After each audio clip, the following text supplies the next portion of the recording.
اس کے بعد سن 3 ہجری میں یعنی 1 سال 1 مہینہ بعد غزوہ بدر جو ہوئی تھی وہ رمضان 2 ہجری میں ہوئی تھی، اور غزوہ احد جو ہے وہ شوال 3 ہجری میں یعنی 1 مہینہ 1 سال 1 مہینہ 13 مہینے کے بعد یہ غزوہ احد واقع ہوا۔ اس جنگ میں کیفیت تھوڑی الگ تھی، غزوہ بدر کا معاملہ کچھ الگ تھا اور اس میں حالات کچھ الگ بنے۔ غزوہ احد جو ہے، احد اصل میں ایک پہاڑ کا نام ہے، مدینہ کے قریب پہاڑ ہے تقریباً 4-5 کلومیٹر پر، اور اس پہاڑ کو ایک خاص مقام بھی حاصل ہے۔ نبی صلی اللہ علیہ وسلم کی مختلف احادیث میں اس پہاڑ کا تذکرہ ملتا ہے، بلکہ ایک روایت میں ہے کہ آپ صلی اللہ علیہ وسلم نے اس احد پہاڑ کو دیکھ کر فرمایا تھا ھذا جبل یحبنا ونحبہ، احد وہ پہاڑ ہے کہ ہم اس سے محبت کرتے ہیں اور وہ ہم سے محبت کرتا ہے۔ یہ کتنی بڑی بات ہے کہ ایک پہاڑ ہے پتھر کا، اس پہاڑ کے بارے میں آپ صلی اللہ علیہ وسلم نے فرمایا کہ یہ ہم سے محبت کرتا ہے اور ہم اس سے محبت کرتے ہیں۔ اس سے ہمارے لیے ایک پیغام ہے کہ ایک بے جان چیز نبی صلی اللہ علیہ وسلم سے محبت کر رہی ہے، تو بحیثیت انسان بلکہ اس سے آگے بڑھ کے بحیثیت مسلمان ہمیں اللہ کے نبی صلی اللہ علیہ وسلم سے، اللہ رب العالمین سے کتنی محبت ہونا چاہیے۔ اسی طرح کچھ چیزوں میں آپ صلی اللہ علیہ وسلم نے مثال دیا ہے احد پہاڑ کی، یعنی اس بیچ میں یہ ضمناً یہ کچھ فائدے کی بات ہے، اس لیے میں آپ کو بیان کر دے رہا ہوں۔ اللہ کے نبی صلی اللہ علیہ وسلم نے فرمایا جو کسی جنازے کے ساتھ شریک ہوا حتیٰ یصلی علیہ، یہاں تک کہ جنازے کی نماز پڑھ لی گئی، تو نماز پڑھنے میں کتنا ثواب ہے؟ فلہ قیرات، اس کو 1 قیرات ثواب ہے۔ اور جو انسان میت کے ساتھ رہا حتیٰ یدفن، یہاں تک کہ میت کو دفن کر دیا گیا، فلہ قیراتان، اس کو 2 قیرات ثواب ملے گا۔ پھر آپ نے وضاحت فرمائی احدہما، او ان میں سے ایک جو ہے یعنی 2 قیرات جو ثواب ملے گا ان میں سے 1 قیرات احد پہاڑ کے برابر ہے۔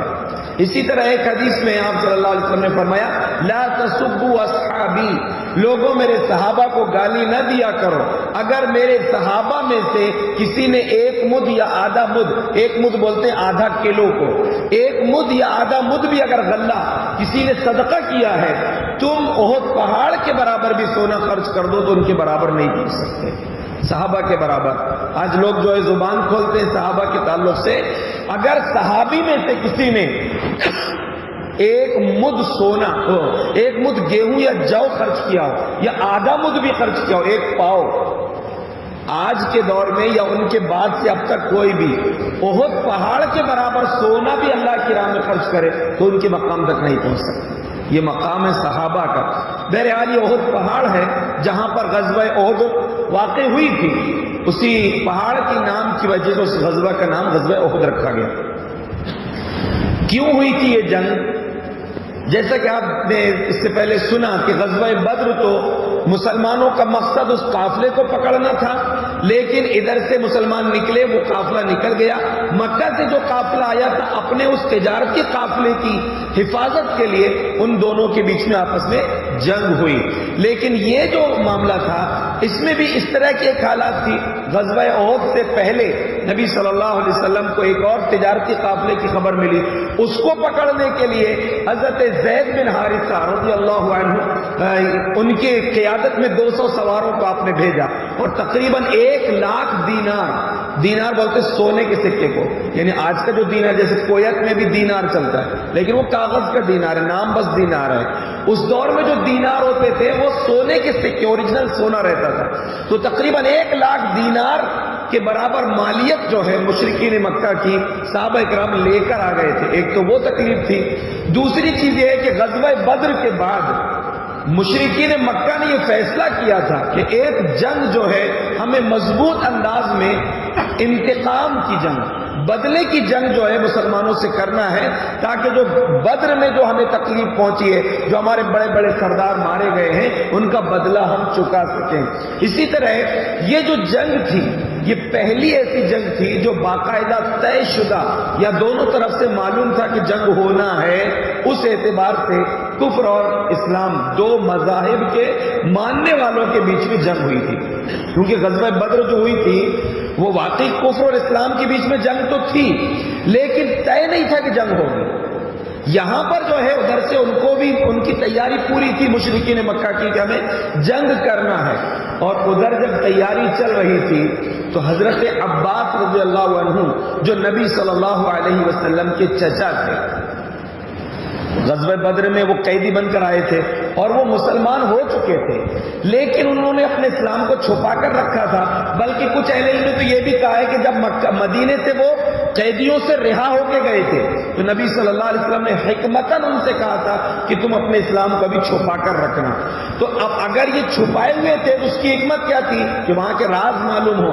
پیارے نبی صلی اللہ علیہ وسلم کی یہ چچا نے جب ادھر مشورے چل رہے تھے جنگ کے لیے تیاری کے، تو سارے راز جمع کر لیے اور ایک بہت تیز گھڑ سوار کو اللہ کے نبی صلی اللہ علیہ وسلم کے پاس ایک خط لکھوا کر بھیجا کہ یہاں پر ایسی ایسی تیاریاں چل رہی ہیں، مشرکین مکہ آپ پر حملہ کرنے والے ہیں۔ تو نبی صلی اللہ علیہ وسلم اس وقت قبا میں تھے۔ خط لے کر جب وہ شخص پہنچا تو جو کہ 7 یا 10 دن کا سفر تھا اس دور میں، 3 دن میں بہت تیزی سے 3 دن میں وہ گھوڑے پر سوار ہو کر مدینہ پہنچ گیا، 410 کلومیٹر کا فاصلہ مدینہ پہنچا۔ ابی بن کعب رضی اللہ عنہ نے وہ خط پڑھ کے نبی صلی اللہ علیہ وسلم کو سنایا تھا۔ آپ صلی اللہ علیہ وسلم تو امی تھے، یعنی انسانوں میں سے کسی نے آپ کو نہ لکھنا سکھایا تھا نہ پڑھنا سکھایا تھا۔ یہ اللہ کا معجزہ ہے کہ وہ امی جس کو نہ لکھنا آتا نہ پڑھنا آتا، اللہ تبارک و تعالیٰ نے ان کو نبوت کے ذریعے وہ مقام عطا فرمایا جو دنیا میں کسی کا نہیں ہے۔ تو پیارے نبی کے پاس جب یہ خط پہنچا آپ نے تیاری شروع کی، ادھر سے لشکر نکل گیا مکہ سے، مشرکین کا لشکر۔ ادھر اللہ کے رسول صلی اللہ علیہ وسلم نے صحابہ کو اکٹھا کیا، مشورہ کیا کہ دیکھو ایسے ایسے حالات ہیں، وہ لوگ جنگ کرنے کی نیت سے وہاں سے نکل چکے ہیں، اب ان کا مقابلہ کرنا ہے۔ 2 آپشن ہیں، یا تو مدینے کے اندر رہ کر ہم مقابلہ کریں گے یا مدینے کے باہر نکل کر مقابلہ کریں گے۔ ادھر وہ لوگ جو پوری تیاری سے آئے، تیاری سے کیسے تھے دیکھیے، جو قافلہ وہاں سے تجارت جو بچ کے نکل گیا تھا نا غزوہ بدر کے موقع پر، وہ قافلے کا پورا مال جو ہے وہاں پر جس کے شیئر تھے وہ دیے نہیں گئے، ان کو سب نے اپنے اپنے شیئر لگائے تھے اس میں، مکہ کے لوگوں نے، تو سب کے شیئر جو ہے واپس نہیں دیے گئے۔ کہا کہ نہیں، یہ پورا مال جو ہے اپنی شان و شوکت کو واپس لانے کے لیے خرچ کیا جائے گا اور اس کو جنگ میں لگایا جائے گا۔ تو اللہ تبارک و تعالیٰ نے فرمایا ان الذین کفروا ينفقون اموالهم ليصدوا عن سبیل اللہ فسينفقونها ثم تكون عليهم حسرة ثم هم يغلبون۔ کہا کہ دیکھو یہ کافر لوگ ہیں، عقل کے مارے، عقل کے دشمن، کہ اپنا مال اس لیے خرچ کر رہے ہیں کہ لوگوں کو اللہ کی راہ سے روک دیں، اللہ کے راستے سے دین سے روک دیں۔ یہ خرچ کریں گے اور خرچ کرنے کے بعد یہ چیز ان کے لیے حسرت اور شرمندگی اور ندامت اور افسوس کا سبب بھی بنے گا۔ ثم هم یغلبون، پھر مغلوب بھی ہوں گے، یعنی مال بھی جائے گا، جان بھی جائے گی، ان کے نقصان بھی ہوگا۔ ویسا ہوا بھی۔ یہاں پر ایک بشارت یاد رکھیے، اللہ رب العالمین نے قرآن میں فرمایا یا ایھا الذین آمنوا هل ادلکم علی تجارۃ تنجیکم من عذاب علیم تؤمنون باللہ ورسولہ وتجاہدون فی سبیل اللہ باموالکم وانفسکم۔ اے ایمان والو، کیا میں تم کو ایک ایسی تجارت بتاؤں جس میں کوئی نقصان نہیں ہے، تم اللہ پر ایمان رکھو اور اپنی جان اور مال کو اللہ کی راہ میں قربان کرنے کے لیے تیار رہو۔ دیکھیے وہ لوگ اللہ کی راہ سے روکنے کے لیے اپنا مال خرچ کر رہے ہیں تو وہ ان کے لیے افسوس اور نقصان کا سبب ہے، لیکن مسلمان اگر اپنے مال کو، اپنی جان کو اللہ کے لیے قربان کرے تو ان کے لیے بشارت ہے۔ تو مشرکین مکہ وہ پوری طاقت کے ساتھ آ رہے تھے، 3000 کا لشکر تھا، 3000 لوگوں کا لشکر ہے، 3000 اونٹ ہیں، 200 گھوڑے ہیں، 700 زرہیں ہیں۔ زرہیں بولتے جیسے سے پہلے آپ نے سنا لوہے کی جو کا ایک کور ہوتا ہے، پورا جیکٹ سمجھیے، جس سے دشمن کا وار نہ لگے، تلوار نہ لگے، اور یہ بھی طاقت ہونا، لوہے کا کرتا پہننا ہے، لوہے کا کرتا، کیونکہ ایک تو تلوار چلانا ہے، ساتھ میں اس لوہے کو وزن کو برداشت بھی کرنا ہے۔ تو نبی صلی اللہ علیہ وسلم نے ادھر مدینے میں صحابہ سے مشورہ کیا کہ ہمیں کیا کرنا ہے۔ تو جو پرجوش صحابہ تھے، نئی عمر کے جو صحابہ تھے، نوجوان صحابہ، اور جو غزوہ بدر میں شریک نہیں ہو سکے تھے، ان سب نے کہا کہ اللہ کے رسول باہر نکل کے لڑیں گے۔ مدینے کے باہر چل کے مقابلہ کریں گے. لیکن کچھ جو سمجھدار اور بزرگ صحابہ تھے ان کا کہنا یہ تھا کہ ہم مدینے میں رہ کر ہم مقابلہ کریں گے. کیوں؟ یار بزدلی نہیں ہے یہ، جنگ میں حکمت عملی ہوتی ہے. دیکھیے 3000 کا لشکر آ رہا ہے ادھر سے، اور مدینے کے اندر رہیں گے تو ایک تو ہم سیف رہیں گے اپنے گھر میں، دوسرا مدینے کے اندر رہنے میں یہ ہے کہ گلی گلی میں مورچے بنا لیے جائیں گے، اور وہ جو لوگ آئیں گے ان کو یہاں کی گلیوں کا کوئی خبر نہیں، ان کو نہیں معلوم کہاں کون بیٹھا ہے، کہاں کون رہ سکتا ہے. ہم گلیوں میں رہ کر مقابلہ کر لیں گے. دوسری چیز ہے کہ گھروں کے اوپر سے عورتیں بھی ہیلپ کر سکتی ہیں، پتھر پھینکنا یا جس طرح چاہے وہ کر سکتے. تو یہ ساری چیزوں کی وجہ سے کچھ صحابہ نے مشورہ دیا کہ مدینے میں رہ کر ہم مقابلہ کریں گے، اور یہی رائے نبی صلی اللہ علیہ وسلم کی بھی تھی کہ ہم کو مدینے میں رہ کر مقابلہ کرنا ہے. لیکن وہ جو پرجوش صحابہ تھے وہ بولے نہیں، اللہ کے رسول بالکل باہر چلیں گے، ہم تو اس دن کا انتظار کر رہے تھے، دعا کر رہے تھے کہ اللہ ایسا موقع لائے اور ہم جو ہے مقابلہ کریں. تو اللہ کے نبی صلی اللہ علیہ وسلم نے اکثریت کی رائے کی بنیاد پر گھر کے اندر تشریف لے گئے اور 2 زرہیں پہن کر آئے تھا. 2 زرہ پہنے تھے آپ نے. اس سے بھی اہل علم نے کہا ہے کہ نبی صلی اللہ علیہ وسلم کتنے طاقتور تھے، لوگوں کو 1 زرہ سنبھالنا مشکل ہوتا ہے، آپ نے ڈبل زرہ پہنی ہوئی، تلوار لے کر آپ تشریف لائے. جب آپ باہر آئے تو جن لوگوں نے تھوڑا سختی کے ساتھ مطلب یہ مضبوطی کے ساتھ مشورہ دیا تھا کہ باہر جائیں گے، ان کو یہ لگا، اور دوسرے لوگوں نے سمجھایا کہ تم نے مجبور کیا اللہ کے نبی کو. تو لوگوں نے کہا اللہ کے رسول ہم سے غلطی ہو گئی، ہمیں آپ کو مجبور نہیں کرنا تھا، ہم یہیں رہ کر مقابلہ کر لیں گے. تو آپ صلی اللہ علیہ وسلم نے فرمایا کسی نبی کے لیے جائز نہیں ہے کہ جب وہ جنگی لباس پہن لے تو اللہ کے حکم کے بغیر وہ اتار نہیں سکتا. اب میں پہن چکا ہوں، تمہارے لیے معاملہ نہیں ہے، عام لوگ کر سکتے ہیں، پہن سکتے ہیں، اتار سکتے ہیں، لیکن نبی کے لیے حکم یہ ہے کہ جب نبی نے ہتھیار اختیار کر لیے اور جنگی لباس پہن لیے تو اللہ کے حکم کے بغیر اب آپ جو ہے بغیر اللہ کے حکم کے اب وہ ہتھیار کو لباس کو اتار نہیں سکتے. تو فیصلہ یہ ہو چکا کہ اب میدان میں نکل کر ہمیں مقابلہ کرنا. دیکھیے اللہ نے جو مدینہ بنایا ہے اس کا جو جغرافیہ ہے، یعنی جس جگہ وہ واقع ہے وہ بڑا بہترین ہے. مدینے کے 3 طرف پوری پہاڑیاں ہیں، 3 طرف پہاڑیاں، اور 3 طرف پہاڑیاں ہیں جدھر سے حملہ کرنا دشمن کے لیے بڑا مشکل ہے. صرف ایک طرف کا حصہ جو ہے وہ کھلا ہوا ہے. اللہ کے نبی صلی اللہ علیہ وسلم نے جب مشورہ کیا یہاں سے نکلے، مقام شیخان پہنچنے کے بعد آپ نے لشکر کا معائنہ کیا تو صحابہ اکرام اور مسلمانوں کی جو تعداد تھی مسلمانوں کے لشکر کی وہ 1000 تھی. ادھر 3000 ہیں، ادھر 1000 ہے. تو 1000 کے لشکر میں مقام شیخان پہنچنے کے بعد آپ نے معائنہ کیا کہ کون کون چھوٹے بچے ہیں. دیکھیے پچھلے جنگ میں بھی جو چھوٹے بچے تھے ان کو ریٹرن کر دیا گیا تھا، یہاں پر بھی جو چھوٹے بچے تھے عبداللہ بن عمر، زید بن حارثہ، اسامہ بن زید بن ارقم، اس طرح 8-10 صحابہ کے نام ہیں جو نئی عمر کے صحابہ تھے، یعنی 14 سال سے بھی نیچے تھے. سوچئے آج 14-15 سال کے بچوں کو تو پب جی سے علاوہ کچھ نہیں آتا، اس کے آگے نہیں سوچتے، موبائل ہو نا بس گیم کھیلنے کو دے دو. یہ وہ صحابہ ہیں اتنی عمر میں، ان کے جذبات دیکھیے، جنگ لڑنے کو تیار ہے. اللہ کے نبی صلی اللہ علیہ وسلم نے ان کو واپس کر دیا. لیکن رافع بن خدیج یہ 15 سال کے تھے، ان کو بھی واپس کر دیے تھے، 14-15 سال کے تھے، لیکن انہوں نے بتایا کہ تیر چلا سکتے ہیں، یا دوسروں نے بتایا کہ ماہر تیر انداز ہے. 15 سال کی عمر میں، 14 سال کی عمر میں ماہر تیر انداز. تو آپ صلی اللہ علیہ وسلم نے ان کو معلوم ہوا تو ان کو رکھ لیا. جب ان کی بھرتی ہو گئی فوج میں تو حضرت سمورہ بن جندب رضی اللہ عنہ وہ بھی انہی کے ہم عمر تھے کہ اللہ کے رسول آپ نے رافع بن خدیج کو رکھ لیا، میں تو رافع کو پچھاڑ سکتا ہوں، کشتی میں پٹک سکتا ہوں. کہا ٹھیک ہے لاؤ. کشتی کرایا آپ نے تو واقعی سمورہ بن جندب جیت گئے. تو کہا چلو تم بھی آ جاؤ. یعنی سوچئے کہ جنگ میں شریک ہونے کے لیے، جان قربان کرنے کے لیے مقابلہ کر کے انٹرنس ایگزام دے کر پاس ہو کے آگے بڑھے کہ اللہ کے رسول آپ تو ان کو رکھ لیے، میں تو ان سے زیادہ آگے ہوں، یعنی ان کا مقابلہ میں کر سکتا ہوں، تو آپ مجھے بھی رکھیے. اس طرح سمورہ بن جندب رضی اللہ عنہ بھی اور رافع بن خدیج رضی اللہ عنہ کم عمری کے باوجود بھی اس جنگ میں شریک ہو گئے. یہ 1000 کا لشکر آگے بڑھا. مقام شوق وہاں پہنچنے کے بعد اللہ کے نبی صلی اللہ علیہ وسلم کا یہ لشکر ہے 1000 کی تعداد سے. اس سے پہلے کو کیا ہوا کہ ابھی آپ مدینے سے نکلے ہیں تو مدینے سے نکلتے ہی یا تھوڑے دور دیکھا آپ نے کہ ایک جماعت بالکل ہتھیار وغیرہ لے کر کھڑی ہے تیار. تو آپ نے صحابہ سے پوچھا کون لوگ ہیں یہ؟ تو کہا کہ یہ یہودی لوگ ہیں, یہ قبیلہ اوس کے یا خزرج کے حلیف تھے. تو ان سے معاہدہ تھا کہ اگر ہم پر کوئی حملہ کرے گا تم ہماری ہیلپ کرنا, مدد کرنا. تو اس لیے یہ لوگ آئے ہیں ہماری مدد کرنے کے لیے.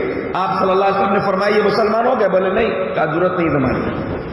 اصول دیکھیے, یعنی جبکہ اتنا مشکل موقع اور یہ بھی معلوم ہے خدا 3000 کا لشکر ہے اور یہاں صرف 1000 ہے, لیکن آپ نے ان کو واپس کر دیا. آپ لوگ کی ضرورت نہیں ہے. جیسا کہ اس سے پہلے آپ نے سنا کہ سب سے اصل اور بنیادی چیز ہے ایمان. ساری چیزوں کی بنیاد ہے ایمان.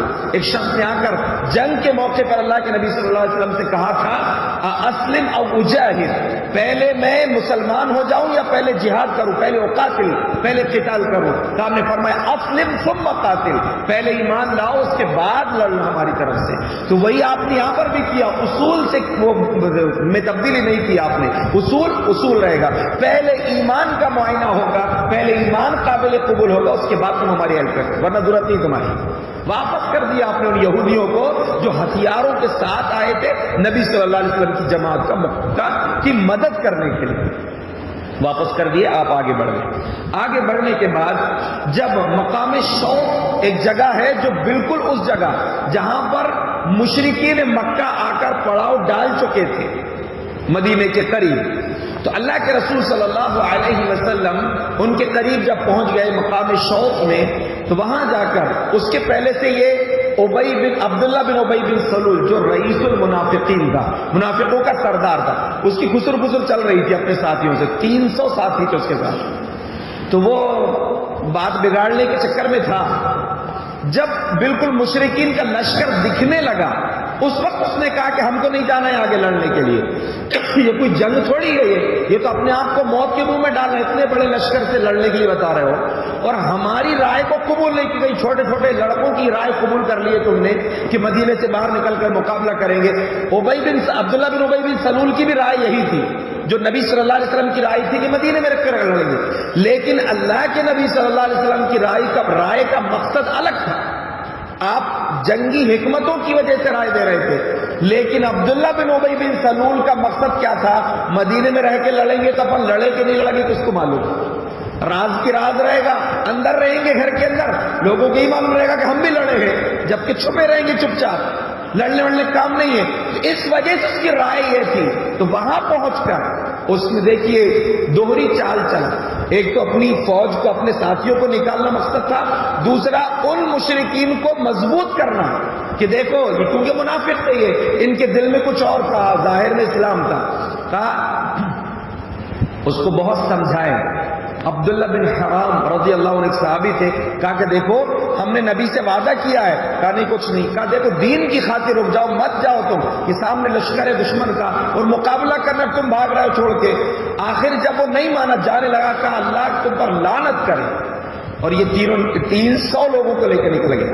اب سوچئے کہ کتنا بڑا نقصان تھا یہ کہ 1000 ویسی 3000 کے مقابلے میں 1000 تھے, اور وہ 1000 میں سے 300 کو لے کر عبداللہ بن ابی بن سلول نکل گیا. کتنے بچے؟ 700 صحابہ بچے سے. اب 700 صحابہ جو بچے تو 700 صحابہ میں 2 اور جماعتیں تھیں, ایک اوس اور خزرج کے, ایک قبیلہ اوس کے, قبیلہ خزرج کے, ایک بنو خزاعہ, دوسرے بنو سلمہ. اللہ نے ان کا منظر بیان کیا ہے. جب دیکھے کہ یہ 300 یہ گئے, ہم تو 700 بچے, سامنے 3000 ہیں. اللہ نے فرمایا اذ ہم طائفتان ان تفشلا واللہ ولیہما. اے نبی اس وقت کو یاد کرو جب یہ 2 جماعتیں بھی کمزور پڑنے لگی تھی. یعنی ان 700 میں سے بھی دو جماعتیں کچھ لوگوں کی ایسی تھی جو کمزور پڑ, مسلمان تھے, وہ پکے مسلمان تھے, صحابہ تھے, لیکن یہ حالات دیکھ کر ان کی ایمان میں تھوڑی سی کمی آئی یا ان کے جذبات میں کمی آئی اور وہ کمزور پڑنے لگے. تو اللہ نے فرمایا اللہ نے ان کو ہمت دلایا. واللہ ولیہما, اللہ ان دونوں کا ولی تھا. ان کو سمجھایا نہیں، ان کو ہمت دلایا اللہ نے، اور پھر وہ اپنی جگہ پر رک گئے۔ بعد میں یہ دونوں قبیلے کے لوگ بولتے تھے ہمارے لیے شان کی بات ہے، اللہ نے کہا واللہ ولیہما، اللہ ان دونوں قبیلے والے لوگوں کا ولی ہے۔ بہرحال وہ لوگ پھر رک گئے، نہیں گئے۔ 700 لوگ ہیں، ادھر سامنے 3000 کا لشکر ہے۔ مقابلہ جب سامنے آئے، ادھر سے پھر کوشش کی ہے۔ دیکھیے یہ پرانے دور کی کوشش ہے یہ، اور یہ بہت خطرناک چال ہوتی ہے، ڈیوائڈ اینڈ رول، پھوٹ ڈالو اور حکومت کرو، یا پھوٹ ڈالو اور جنگ جیتو۔ تو ادھر سے ابو سفیان بن حرب جو ابھی تک مسلمان نہیں ہوئے، وہ پورے لشکر کے کمانڈر تھے۔ اس نے کیا کیا کہ ایک شخص کو بھیجا جو یہیں کا تھا، منافق تھا مدینے کا، اس کو، وہ قبیلہ خزرج کا تھا وہ آدمی، وہ مکہ چلا گیا تھا، مسلمان نہیں ہوا تھا وہ، تو اس نے جا کر وہاں بہکایا تھا، تو اس کو ابو سفیان بن حرب نے بھیجا کہ جاؤ ان کے درمیان پھوٹ ڈالو۔ تو وہ آیا اور آ کر اعلان کیا کہ اے میرے قبیلے کے لوگوں، دیکھو میں عامر راہب ہوں، میری بات کو سنو، تم دیکھو ان کے ساتھ مت لڑو۔ ابو سفیان کا کہنا یہ ہے کہ ہم کو تم سے کوئی مطلب نہیں ہے، انصار کے لوگوں سے، مدینے کے جو انصاری صحابہ تھے ان سے ہم کو تم سے کوئی لڑائی جھگڑا نہیں ہے، تم لوگ ہٹ جاؤ۔ وہ جو مکہ سے جو لوگ ہیں ان سے ہم کو لڑنا ہے۔ یعنی کتنی بڑی چال تھی ہے، اگر اس میں کامیاب ہو جائے تو جو لشکر میں 700 صحابہ تھے ان میں سے بھی اکثر کون تھے؟ انصار تھے، چند صحابہ بچتے۔ تو اس نے آ کر جب یہ اعلان کیا کہ ہمارے لشکر کا سردار ابو سفیان کا کہنا یہ ہے کہ تم لوگ ہٹ جاؤ، تم سے ہم کو نہیں لڑنا ہے، وہ جو مکہ تھا ان سے لڑنا ہے۔ لیکن صحابہ کا ایمان، جن کے سامنے پہاڑ نہ ٹک سکے، وہ صحابہ نے کہا کہ اے فاسق، اس نے کہا کہ میں راہب ہوں، راہب مطلب ہوتا ہے بہت عبادت گزار، کہا کہ تو راہب نہیں ہے، فاسق ہے، نکل یہاں سے، ہم اللہ کے نبی پر ایمان لائے ہیں، اپنی جان قربان کرنے کو تیار ہیں۔ اللہ کے نبی صلی اللہ علیہ وسلم نے اس کا نام فاسق رکھ دیا، کہا کہ میری قوم میری بات بہت بدل گئی ہے، اور واپس چلا گیا، اس کی یہ حرکت جو ہے کامیاب نہ ہو سکی۔ ابو سفیان نے دوسری اور ایک اور کوشش کیا تھا اسی طرح سے اس لشکر میں پھوٹ ڈالنے کی، لیکن وہ بھی ناکام رہی۔ بہرحال یہ دونوں لشکر جب آمنے سامنے پہنچے، ادھر بھی ترتیب ہے ادھر بھی ترتیب ہے، ادھر میمنہ میسرہ، دیکھیے ایسا نہیں ہے کہ بس پوری بھیڑ کھڑی ہے اور ٹوٹ پڑو کچھ بھی کرو، پوری باقاعدہ اس کی ترتیب ہوتی ہے۔ میمنہ بولتے ہیں داہنے طرف کون لوگ رہیں گے، میسرہ بولتے ہیں بائیں طرف کون لوگ رہیں گے، پیدل کون رہیں گے، جھنڈا کس کے پاس۔ جو جنگیں ہوتی تھی، جنگوں میں جھنڈے کی بڑی اہمیت رہتی ہے، جھنڈا جب تک اونچا رہتا ہے تب تک جو ہے ان لوگوں کے جذبات زندہ رہتے تھے، جھنڈا گرا مطلب جنگ کے حالات بہت کمزور پڑ جاتے تھے۔ تو میمنہ میں خالد بن یہ ولید تھے مشرکین کی طرف سے، یہ خالد بن ولید یہ بھی مسلمان نہیں ہوئے ہیں، ابھی بعد میں مسلمان ہوئے، تو خالد بن ولید میمنہ میں تھے، میسرہ میں صفوان بن امیہ اور میسرہ میں یہ دونوں لوگ، اور جو پورے کمانڈر ان چیف تھا وہ ابو سفیان بن حرب ہے۔